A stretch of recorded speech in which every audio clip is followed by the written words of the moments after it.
कुछ और मिला। मैंने समाजवादी पार्टी के समर्थक और कोई डिबेट नहीं हो रहा है, एक सार्थक चर्चा हो रही थी। आप भैया कंटिन्यू रखिए।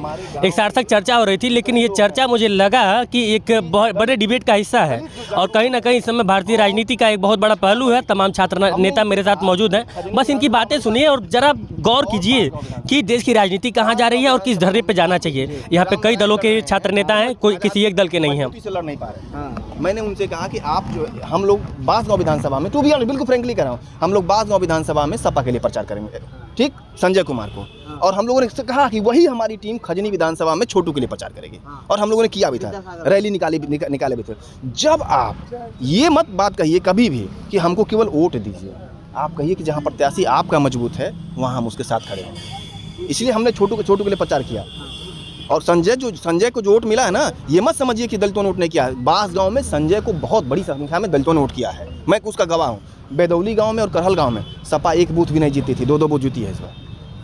तो जब आप एक समझ के साथ राजनीति करेंगे, नहीं, जैसे हम लोग चर्चा इस बात पे स्टार्ट किए थे हितेश भैया कि जैसे कि इस समय जो विपक्ष की राजनीति है कहीं ना कहीं कमज़ोर वाले ढर्रे पे, और अभी आप आईटी सेल का जिक्र कर रहे थे, तो मैंने कहा कि आईटी सेल में जितना बढ़िया भाजपा काम कर रही है और कोई कर ही नहीं रहा है, तो उस चीज़ को आप लोग कैसे देखते हैं? देखिए, तमाम स्तर हैं, हम लोग अपनी कमियों को भी देख रहे हैं और साथ में हमको लड़ना जिस भी। अच्छा, आप हम लोग अभी मत कहिए ना, अभी आप कंप्लीट विपक्ष लोग एक हो जाइए। हम इसीलिए तो हमने कहा ना, मैं नहीं कहा, मैं नहीं, हम कहा हम मतलब समाजवादी पार्टी नहीं, कांग्रेस भी, आम आदमी पार्टी भी, सब जो शोषित है, जो वंचित है, ठीक है ना, जो वंचित और शोषित है वो सब हम हो गए। और जो हम सत्ता पक्ष से जो लड़ना है, पहले सत्ता पक्ष कुछ हथियार प्रयोग करता था, अब सत्ता पक्ष सारे हथियार खोल दिया है, जितना हो सके उतना हमला करने को लेकर। आईटी सेक्टर से लगाए, मीडिया से लगाए, तमाम ऐसे प्रयोजन है, तमाम ऐसे कार्य। कमजोर पड़ रहा है कि नहीं, हम बस ये जानना चाहते हैं। कमजोर का कारण है ना, तो वही तो हम समीक्षा कर रहे हैं कि हम कमजोर कहाँ पर जा रहे हैं। हम अपने विचारों को सही माध्यम से जनता के बीच नहीं रख पा रहे हैं। जनता वही है, वोट देना चाहती, जनता ये कहती है चुनाव के कुछ दिन पहले तक कि ये सरकार बदलनी चाहिए, ये सरकार बदलनी चाहिए। महंगाई बहुत ज़्यादा हो गया, शिक्षा बहुत खराब हो गया, स्वास्थ्य बहुत खराब हो गया, रोडें टूटी फूटी है। लेकिन अंतिम दौर में जब मतदाता हमारे ईवीएम तक जाता है, पोलिंग बूथ तक जाता है, तो वोट पढ़ क्यों नहीं पाता है? हम चर्चा उस पर कर रहे हैं। और जो आईटी सेक्टर की आप बात कर रहे हैं, आप देखिए, आप दिखाना क्या चाहते हैं? इन्फ्लुएंस तो कहीं ना कहीं वही ना कर रहा है। आप जो मीडिया वाले हैं, आप दिखा देंगे क्या कि मोदी जी अमेरिका गए तो अमेरिका के सबसे प्रतिष्ठित अखबार ने मोदी जी का बहुत वर्णन किया, फिर उस अखबार ने क्या किया था? खंडन किया था कि नहीं किया था? खंडन किया ना, खंडन कर दिया था। ये विदेश गए, विदेश में जाके क्या करके, और भारत में जो फर्जी चीज़ें चलाई जा रही, पुतिन साहब ने क्या बोला, तो हम सच चीज़ें बताना चाहते हैं। कहीं ना कहीं आप इस बात को जिम्मेदार मान रहे हैं कि मीडिया नहीं, मीडिया को नहीं मानना, हम अपनी कमी मान रहे हैं। हम मीडिया को क्यों कहेंगे भैया?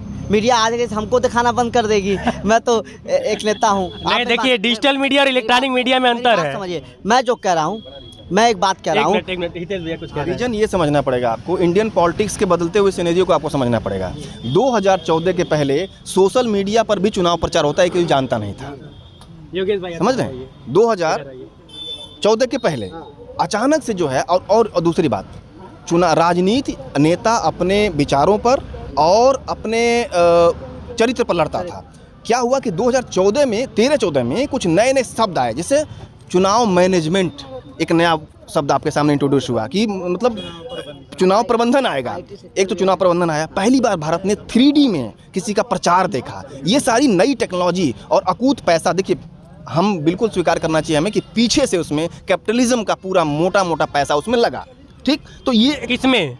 चुनाव में नहीं, चुनाव में किसकी तरफ? बीजेपी की तरफ। सब लोग जानते हैं, सऊदी अरब की कंपनी हायर की गई, किसी नहीं पता, सब लोग जानते हैं, हम सब लोग जानते हैं। नहीं, आम जनता बहुत सारे लोग हैं जो नहीं जानते हैं, और यही हमारी गलतफहमी है शायद। जोड़ रहा हूँ दो चीज़। भारतीय जनता पार्टी पूंजीवाद का समर्थन रही है, और अन्य विपक्ष में जितने विपक्ष में है वो पूंजीवाद के खिलाफ रहे हैं। पूंजीवाद का मतलब, जब पूंजीपति जब पैसा इन्वेस्ट करेगा, आप किसी बिजनेस में पैसा इन्वेस्ट करेंगे तो क्या आपको फायदा नहीं लेना चाहेंगे? जब सरकार आएगी तो आप लाभ नहीं लेना चाहेंगे? आज 5G में क्या हुआ, बिना किसी घोटाले के, मैं याद दिलाना चाहता हूँ हितेश भैया, ए राजा, जो 2G स्पेक्ट्रम घोटाला, 1 रुपये का घोटाला नहीं हुआ था, लेकिन व्यक्ति जेल गया। आप सुनिए, 5G का क्या, अडानी साहब ने कितने कम पैसे में उसको बेच दिया गया। आपने इस बात का सर्च कीजिए, चर्चा कीजिए। लेखा जोखा जो समिति होती है लोकसभा का, नहीं गायब है। मतलब कि 5G लॉन्च हुआ लेकिन BSNL में नहीं हुआ, नहीं बनाया गया इस पर। इसलिए समझिए, पूंजीपति जब पुश करेगा तो 3D में मोदी जी बोल रहे हैं। मोदी जी बोली, हमको एतराज़ नहीं है, वो भी देश के हैं, वो भी भारत माता के बेटे, हम भी भारत माता के बेटे, लेकिन वो कुपूत हैं, हम सपूत हैं। इसलिए कह रहे हैं क्योंकि जो मुद्दा उसको थोड़ा सा विस्तार से समझ लिया जाए। 2014 में पहली बार कुछ नए नई चीज़ें आई आपके चुनाव में, और उसी समय 2014 ने एक मेड़ बना दिया कि अब राजनीति इस दिशा में जा रही है। कांसीराम मेड़ वाली जो खेत मेड़ वाली राजनीति थी वो खत्म हो चुकी थी। मुलायम सिंह बुजुर्ग हो चुके थे। अब खेत मेड़ की धूल की राजनीति का दौर खत्म हो गया था। लगभग सभी 1990 के दशक में जो निजीकरण वो उदारीकरण हुआ, उसकी वजह से गांव के घरों में अब मोबाइल और टेलीविज़न पहुंच चुका था। आप देखिए कि प्राइवेट टेलीविज़न चैनलों के उभार के साथ साथ ही प्रचार के तरीके बदलते गए। रामदेव का उभार भी आप देखिए कि रामदेव के योग का उभार इंडिविजुअल के लेवल पर नहीं हुआ, टेलीविज़न चैनलों से हुआ है। तो 2014 के जो चुनाव हुआ वहाँ से जो चीज़ें बदलीं, अब सवाल ये है कि अन्य लोग अप्रासंगिक कैसे हो गए। बहन जी कैसे अप्रासंगिक हो गई, अखिलेश यादव कैसे अप्रासंगिक हो गए, कांग्रेस कैसे इतना पीछे चली गई। कांग्रेस के पास काम अगर दिखाती वो और मजबूती से लड़ी होती तो उसने जो काम किया था वो बहुत पर्याप्त था। मनरेगा का काम, RTI आपने दिया, RTE दिया, खाद्य सुरक्षा कानून दिया, आपने डायरेक्ट बेटमेंट प्लान दिया, लेकिन आप उसको सोशल मीडिया पे बता नहीं पाए। सोशल मीडिया से चुनाव लड़ा गया और मैनेजमेंट किया गया। मैं जब आया यहाँ पे, जैसे कि जब हम लोग की चर्चा हो रही थी, तो कहीं ना कहीं इसी के आसपास कि भाई IT सेल का इस्तेमाल जितना बढ़िया बीजेपी कर रही है, बाकी लोग कहाँ हैं, क्यों गायब हैं? क्योंकि जब लड़ाई मतलब कि दोनों तरफ से फाइट बढ़िया से होता है तो वो मैच देखने में मजा आता है। मैं एक उम्मीद की किरण बता रहा हूँ। आज भी इस भी निराशा के दौर में आप सांगठनिक रूप से मत देखिए और गैर सांगठनिक रूप से व्यक्तिगत स्तर पर मैं पूरे दावे के साथ कह रहा हूँ, कम से कम 20 लाख लोग ऐसे हैं कि जो बीजेपी के खिलाफ और उसकी नीतियों की धूल उड़ेलने में सक्रिय हैं, लेकिन विपक्ष के लोग उनको सांगठनिक ढांचे में नहीं ले आ पा रहे हैं, उनको जोड़ते। जैसे मैं अपनी खुद के पिछले लगभग 12। अच्छा, मैं अभी आपसे आज पहली बार मिला, मुझे ये भी नहीं पता आप किस विचारधारा की राजनीति करते हैं, वो पहले बता दीजिए।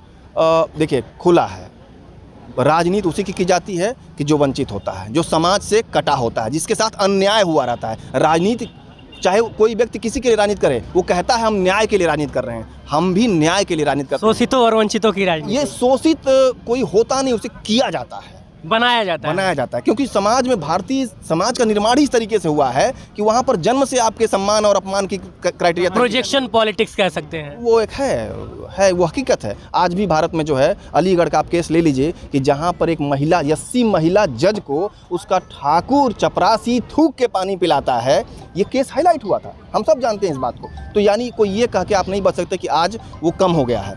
अब डॉक्टर राकेश कबीर ने एक कविता लिखी है कि अब अछूतपन ये नहीं रह गया कि मैं तुम्हें छूऊंगा नहीं, अछूतपन ये रह गया कि मैं तुमसे ऊंचे पद पर हूँ, लेकिन जब चपरासी पानी पिलाएगा तुम्हें पहले पिलाएगा, मुझे बाद में पिलाएगा। अछूतपन एक नए लेवल पर पहुँच गया है, आपको समझना पड़ेगा। लेकिन आज भी मैं बता रहा हूँ, अगर आपको अछूतपन देखना, आपने मेरी राजनीति की बात की, मेरी विचार की बिल्कुल क्लियर है। आपको अछूतपन देखना हो तो अपने दिमाग में कल्पना करिए। जॉन रॉल्स कहता है ना, एक कल्पना करिए। मैं आपसे कह रहा हूँ कल्पना करिए। कल्पना क्या करिए कि सोचिए कि 5 साल के लिए, केवल 5 साल के लिए दलितों के वोटिंग राइट खत्म कर दिया जाए, कौन उनके दरवाजे पर जाएगा? कोई नहीं जाएगा। इसका मतलब क्या हुआ कि सिर्फ एक वोट की राजनीति है, एक वोट है जो उनके सम्मान को, उन्हें सम्मान दे रहा है, उन्हें बचा रहा है। लेकिन आपको कहीं ना, हितेश जी, आपको ये नहीं लग रहा कहीं ना कहीं ये जो आपने बताया कि 5 साल के लिए अगर उनका वोटिंग राइट खत्म कर दिया जाए तो उन्हें कोई नहीं पूछेगा, लेकिन यह भी तो एक बहुत बड़ा सत्य है कि अपने वोटिंग राइट को दलित आज भी जिस लेवल पे उसको समझना चाहिए समझ नहीं पाया है। ये हमारे 70 साल के लोकतांत्रिक इतिहास की विफलता है कि हमारे भारत के लोग अभी भी, हम भारत के लोग ही हैं, हम भारत के नागरिक नहीं बन पाए हैं। क्योंकि नागरिक जो होता है वो शिक्षा के भाव से बिल्कुल भरा हुआ होता है, उसे अपने अधिकार और कर्तव्य का पता होता है। हम केवल भारत के लोग बने हैं, हम अभी भारत के नागरिक नहीं बन पाए। और इसीलिए डॉक्टर अम्बेडकर जब संविधान की प्रस्तावना लिखी जा रही थी तो उन्होंने कहा कि हम भारत के लोग ही शब्द लिखिए, क्योंकि ये राष्ट्र नहीं बना है और ये नागरिक अभी बने नहीं हैं, उन्हें नागरिक बनाया जा रहा है। ये हमारी लोकतंत्र के इतिहास की विफलता है कि हम अपने लोगों को नागरिक नहीं बना पाए। जिस दिन नागरिक बन जाएंगे, झूठे लोगों की राजनीति उसी दिन खत्म हो जाएगी। ये बहुत ज़्यादा पैदल चल रहे हैं राहुल गांधी, और आप ही के नेता हैं, मतलब जहाँ तक मुझे पता है। ये कितना असर कर पाएगा? जैसे कि पैदल चलना, और कहीं ना कहीं साउथ से उन्होंने स्टार्ट किया, एक संदेश भी दे रहे हैं पैदल चल के कि भैया हम कमज़ोर नहीं हैं, यंग हैं, और तमाम चीज़ें, मतलब कि राजनीतिक एंगल बहुत हाई लेवल पे जा रहा है इधर। किस तरह से देख रहे हैं?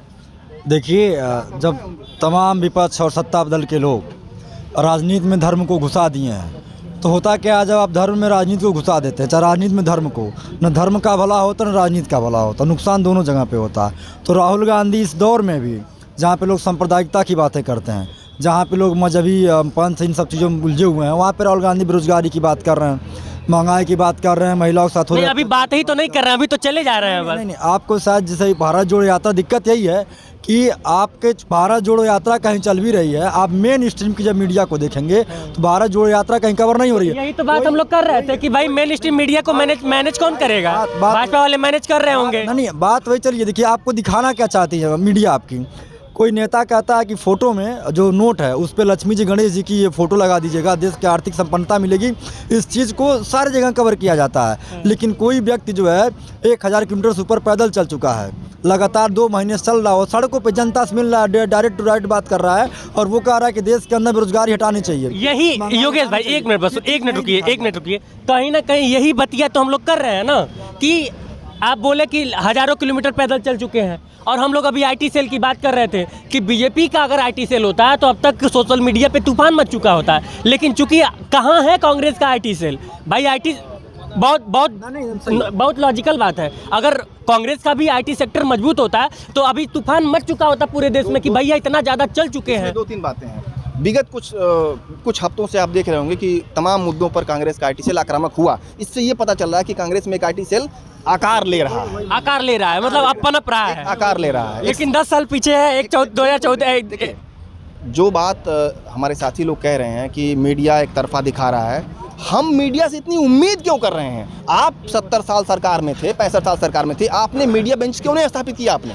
आज देखिए, बीजेपी बड़ी चालाकी से जो परस्पर विरोधी विचार है उसको मिला दे रही है। धर्म के साथ कभी कैपिटलिज्म नहीं मिलकर चलता है, राष्ट्रवाद के साथ कभी कैपिटलिज्म मिलकर नहीं चल सकता है, लेकिन बीजेपी एक साथ धर्म, राष्ट्रवाद और कैपिटलिज्म तीनों को मिला के, जबकि तीनों एक दूसरे के विरोधी हैं।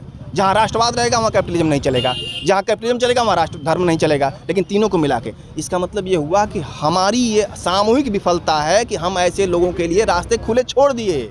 हम आक्रामक होकर आज भी प्रचार नहीं कर पा रहे हैं। मैं फिर से, लेकिन इसमें भी एक उम्मीद की किरण मैं फिर से कह रहा हूँ कि जो दिए टिमटिमा रहे हैं अलग अलग जगहों पर, जो इंडिविजुअल लेवल पर लोग अपनी कोशिश कर रहे हैं, अब आप अगर ध्रुव राठी के उसको देखिए, अगर उसकी एनालिसिस को आप देखिए, लेकिन वो भैया कई जगह पे ना फैक्ट की ऐसी तैसी कर देता, मैंने खुद लॉजिकली देखा है। ये कह रहा हूँ कि अगर हम ध्रुव राठी का एक नाम अचानक से आया है, अगर आप अल्ट न्यूज़ के चेक करें, फैक्ट चेक, मैंने जहाँ तक देखा ध्रुव राठी उस दौर में आए जब एक मतलब कि बीजेपी की बहुत बड़ी हवा बन चुकी थी, और कहीं ना कहीं एक छोटा ही तबका, मतलब कि परसेंटेज में कम, छोटा तबका नहीं लेकिन परसेंटेज में कम 20-25% लोग जब भाजपा का विरोध कर रहे हैं, उस दौर में बस उनका दिल जीतने के लिए वो आ गए। लेकिन मैंने मतलब फैक्चुअली बहुत जगह पे ध्रुव राठी को इनकरेक्ट पाया, और तभी से मैं उनको थोड़ा सा देखना भी कम कर दिया। मैं उसके जरिए ये कहना चाह रहा था कि तमाम सारे एनालिसिस करने वाले लोग अपने लेवल से प्रयास कर रहे हैं। अगर आप वहाँ से सीख करके, या जो इंडिविजुअल लेवल पर जो लोग काम कर रहे हैं, क्यों नहीं कभी आपने आह्वान किया? इतने बड़े बड़े दल हैं, आपके कई राज्यों में सरकारें हैं, आप आह्वान करके उन लोगों को कभी यूनाइट करने की कोशिश करते। जिस प्रकार से आप देखते हैं कि बीजेपी के किसी कोई प्रेस नोट आती है या कोई ट्वीट होता है तो सारे लगभग सारे अखबार वाले और टेलीविजन चैनल वाले एक ही ट्वीट को एक ही अंदाज में, एक ही हेडलाइन के साथ शेयर करते हैं। आप अगर लाखों की संख्या में यूट्यूबर्स हैं, जैसे हमारे साथी जैसे यूट्यूबर्स हैं, अगर हम इनको इंडिविजुअल लेवल पर इनसे एफर्ट करके कि आप हमारे इन फैक्ट्स को, जो तथ्य हैं, इनसे सहमत होकर के अगर करते, तो अगर इनकी रीच 10,000 लोगों तक होगी, तो ऐसे अगर हमारे पास 10,000 लोग तैयार हो कितनी है भाई रीच हम लोग की महीने की? 10 मिलियन। देखिए कितनी बड़ी बात है, 10 मिलियन रीच है इनकी। तो हम देखिए, ये कभी कभी अपनी पीठ खुद से थपथपानी पड़ती है। देखिए, निश्चित रूप से अगर कोई विपक्ष की भूमिका, विपक्ष का मतलब नकारात्मक भाव से भर दिया गया। विपक्ष मतलब नकारात्मक भाव नहीं होता है। जनता के मुद्दों को उठाने का कोई काम कर रहा है तो इंडिविजुअल लेवल पर भी हो रहा है, सामूहिक स्तर पर जो है, संस्थागत स्तर पर कोई प्रयास नहीं हो रहा है। तो मैं बार यही आह्वान करता हूं कि जो लोग अपने आप को संस्थागत राजनीति करने का दावा करते हैं, वो उन चिरागों को, उन चिंगारियों को प्रश्रय दें, उन्हें एक साथ मिलाएं, और अगर एक साथ मिला देंगे तो वही चिंगारियां 16 बन जाएंगी, और इनका जो झूठ का पूरा आभामंडल है उसको धराशायी कर देंगे।